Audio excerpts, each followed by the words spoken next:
तो एक क्वेश्चन करते हैं। The complex numbers z1, z2 and z3 represent the vertices of an equilateral triangle such that है ना mod z1 mod z2 mod z3 बराबर है। तो ये स्टेटमेंट दे रखा है, ये अपने को चेक करना है ट्रू है या फॉल्स है। तो ऐसा करते हैं, एक डायग्राम बनाते हैं, जो सिचुएशन दे रखी है उसको रिपीट करते हैं अपन। तो ये कॉम्प्लेक्स प्लेन में ये इक्विलेटरल ट्राइंगल बना लिया अपन ने, और ये वर्टाइसेस जो है ये z1 z2 z3 जो है वो इक्विलेटरल ट्राइंगल के वर्टाइसेस हैं, ठीक है।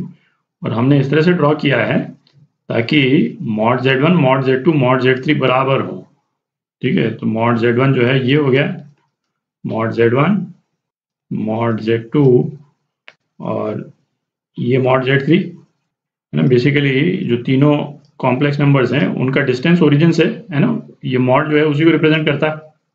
अच्छा, अब चूंकि mod z1 mod z2 mod z3 जो है वो बराबर है ना, तो ये ऑब्वियस है कि ये जो ओरिजिन है ना, ओरिजिन इस ट्राइंगल का सर्कम सेंटर हो गया।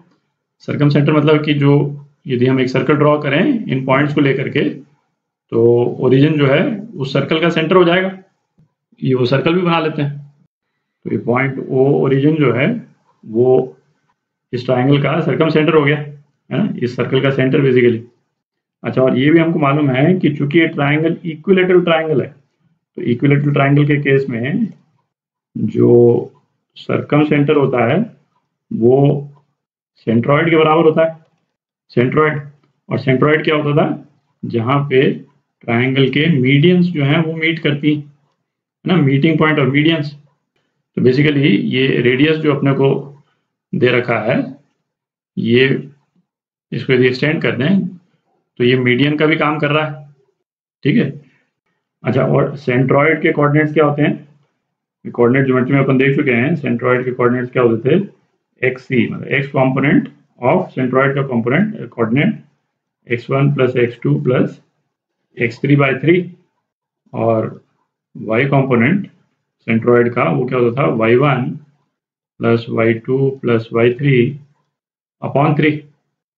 तो कॉम्प्लेक्स कोऑर्डिनेट्स के टर्म्स में यदि लिखेंगे तो एक ही फॉर्मूले में अपन लिख सकते हैं कि कॉम्प्लेक्स नंबर जो सेंट्रॉइड को रिप्रेजेंट करेगा वो क्या हो जाएगा, z1 plus z2 plus z3/3, ठीक है। इस वाले केस में सेंट्रॉइड क्या है, ओरिजिन है। तो ओरिजिन है ना, जिसके कोऑर्डिनेट्स क्या है, 0 0 प्लस 0i, ये किसके बराबर हो जाएगा, z1 plus z2 plus z3/3 नहीं लिख रहा हूं मैं, है ना, 3 यहाँ मल्टीप्लाई करेंगे तो 0 ही हो जाएगा। तो बेसिकली ये रिलेशन आ गया अपने पास में, और यही अपने को चेक करना है। तो इसका आंसर क्या हो गया, ट्रू है ना, ये स्टेटमेंट करेक्ट है। अच्छा, ये तो क्या बेसिकली अपने क्वेश्चन जो है कोऑर्डिनेट ज्योमेट्री लगा के ही कर लिया, ठीक है। हमने सर्कम सेंटर और सेंट्रॉइड के कॉन्सेप्ट्स को यूज किया। यदि इन कॉन्सेप्ट्स को हमको नहीं यूज करना था और प्योरली कॉम्प्लेक्स नंबर्स के जो कॉन्सेप्ट्स हैं उनको यूज करके यदि करना होता तो वो भी कर सकते हैं, उसको भी देख लेते हैं एक बार, है ना। हो सकता है वो कॉन्सेप्ट कहीं और यूज हो जाए आपको। तो हम दूसरा वाला मेथड देखते हैं। तो ऐसा करते हैं, z1 को एक्सपोनेंशियल फॉर्म में रिप्रेजेंट कर लेते हैं। तो z1 को एक्सपोनेंशियल फॉर्म में रिप्रेजेंट करेंगे तो क्या आ जाएगा, mod z1 e to the power i, और इस एंगल को मैं थीटा बोल देता हूँ, तो क्या हो जाएगा i थीटा, ठीक है। अच्छा, अब चूंकि ये सर्कल जो है एक इक्विलेटरल ट्राइंगल को सर्कमस्क्राइब कर रहा है, ठीक है। तो इसका इम्प्लीकेशन क्या हो जाएगा भाई, चूंकि ये साइड्स जो हैं ये कॉर्ड हैं, ट्राइंगल के जो साइड्स हैं वो इस सर्कल के कॉर्ड हैं, है ना। इन कॉर्ड्स का लेंथ सेम है, तो इनका लेंथ सेम है तो सेंटर पे ये जो एंगल सबटेंड करेंगे, है ना, ये साइड्स सेम होंगे। मतलब ये वाला एंगल इस वाले एंगल के बराबर होगा और ये वाला एंगल जो है वो इस एंगल के बराबर होगा। तो ये तीनों एंगल जो है वो कितने हो जाएंगे, 120 डिग्री हो जाएंगे, ठीक है। 120 ये 120 ये और 120 ये, तो 120 डिग्री एंगल जो है ये कितना हो गया, 2π/3, ठीक है।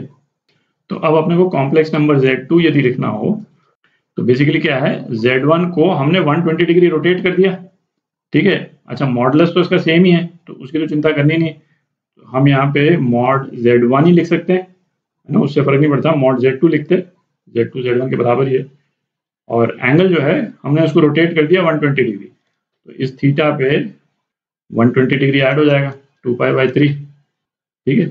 और इसी तरह से Z3 जो है इसको भी हम लिख सकते हैं मॉड Z1, और इसको हमने Z1 के रिस्पेक्ट में 240 डिग्री रोटेट कर दिया। तो ये क्या हो गया, e⁻i थीटा प्लस 4π/3।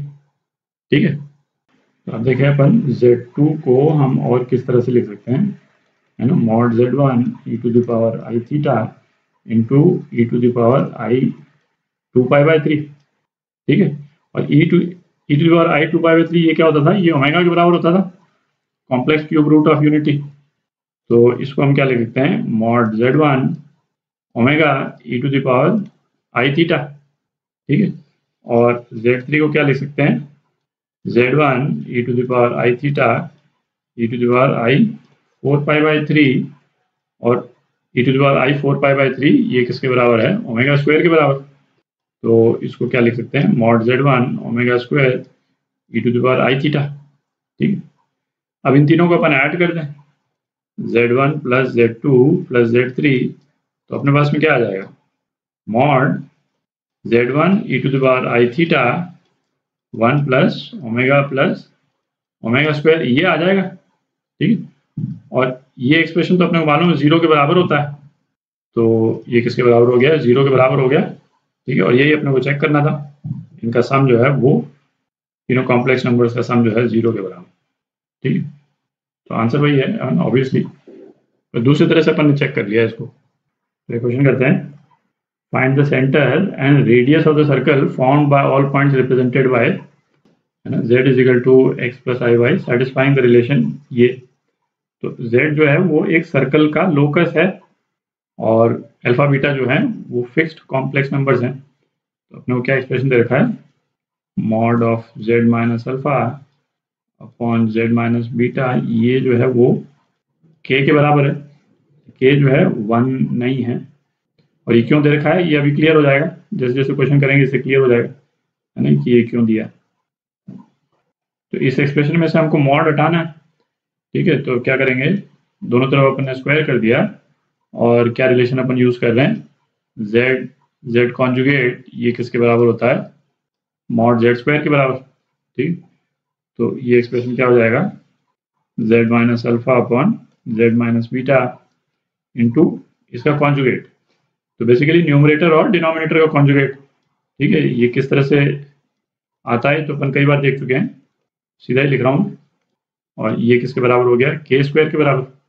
तो ये क्या हो जाएगा, है ना, आप मल्टीप्लाई करें इसको, z bar minus z alpha bar minus alpha z bar plus mod alpha square. ठीक, अच्छा, z बार को मॉड z स्क्वायर के टर्म्स में नहीं लिखना है अपन, क्योंकि सर्कल की जो इक्वेशन आती है उसमें ये वाला टर्म आता है। ठीक है, केवल अल्फा और बीटा के केस में जहाँ पे अपने को अल्फा अल्फा बार नजर आएगा, वहाँ पे मॉड अल्फा स्क्वायर या mod beta square upon use करेंगे।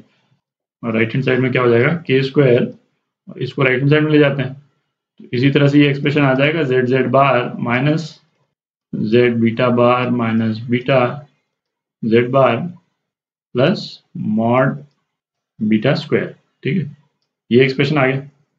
तो इस एक्सप्रेशन को हम रीअरेंज कर लें तो क्या आ जाता है, z bar minus alpha minus k square beta upon 1 minus k square z bar minus alpha bar minus k square beta bar upon 1 minus k square. अब थोड़ी जगह कर लेते हैं और इसको सर्कल की इक्वेशन से कंपेयर करते हैं।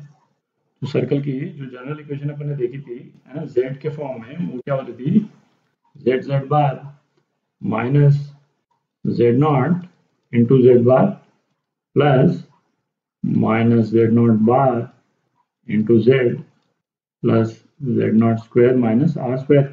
तो r जो है वो रेडियस के बराबर होता था, ये इज इक्वल टू 0। ठीक है, तो अब इस वाली इक्वेशन को इस इक्वेशन की कंपेयर करें तो जो z बार का जो कोएफिशिएंट है ना, वो हमको सेंटर देता है, सेंटर माइनस के साथ में। z बार का जो कोएफिशिएंट है उसका साइन यदि चेंज कर देंगे तो वो हमारे को सेंटर के कोऑर्डिनेट्स दे देगा। ठीक है, तो z बार का कोएफिशिएंट यहाँ पे क्या है, ये। ठीक है, और इसका नेगेटिव साइन, तो सेंटर जो है वो क्या हो गया, सेंटर z0 होता है, और ये आ गया अपना alpha minus k square beta upon 1 minus k square. ठीक है, ये तो आपका सेंटर आ गया। अच्छा, अब इस वाले एक्सप्रेशन को यदि इससे कंपेयर करें, इस एक्सप्रेशन को मैं c बोल देता हूँ। ठीक है, तो mod z0 square minus r square ये किसके बराबर है, ये c के बराबर है। ठीक है, तो इसका इम्प्लीकेशन क्या हो गया कि r square mod z0 square minus c के बराबर।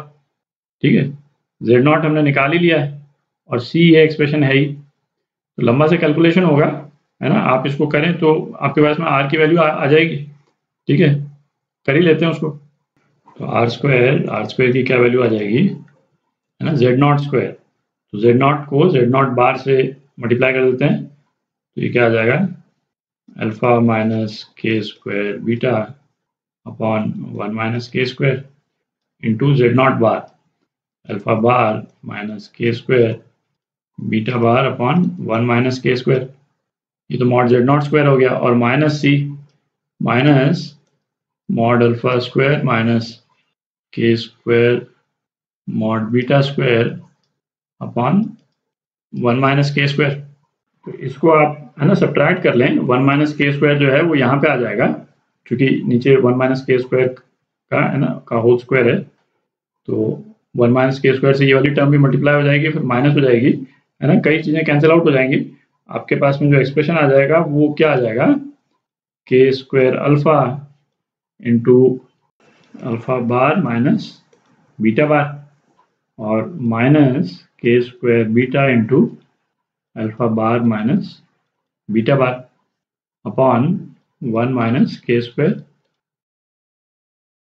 तो ये जगह कर लेते हैं ऊपर। तो ये क्या हो गया, r square k square alpha minus beta into alpha bar minus beta bar upon 1 minus k square का होल स्क्वायर। अच्छा, alpha minus beta into alpha bar minus beta bar, है ना, ये क्या हो जाएगा, अल्फा माइनस बीटा के mod का स्क्वायर हो जाएगा। ठीक है, एक दूसरे के कॉन्जुगेट है, ये के स्क्वायर है ही, और 1 माइनस के स्क्वायर बेस्ड। तो इससे आपकी आर की वैल्यू आ जाती है। आप स्क्वायर ले लें तो आर की क्या वैल्यू आ जाएगी, के mod alpha minus beta upon 1 minus k square का स्क्वायर। ठीक है, तो ये आर की वैल्यू आ गई।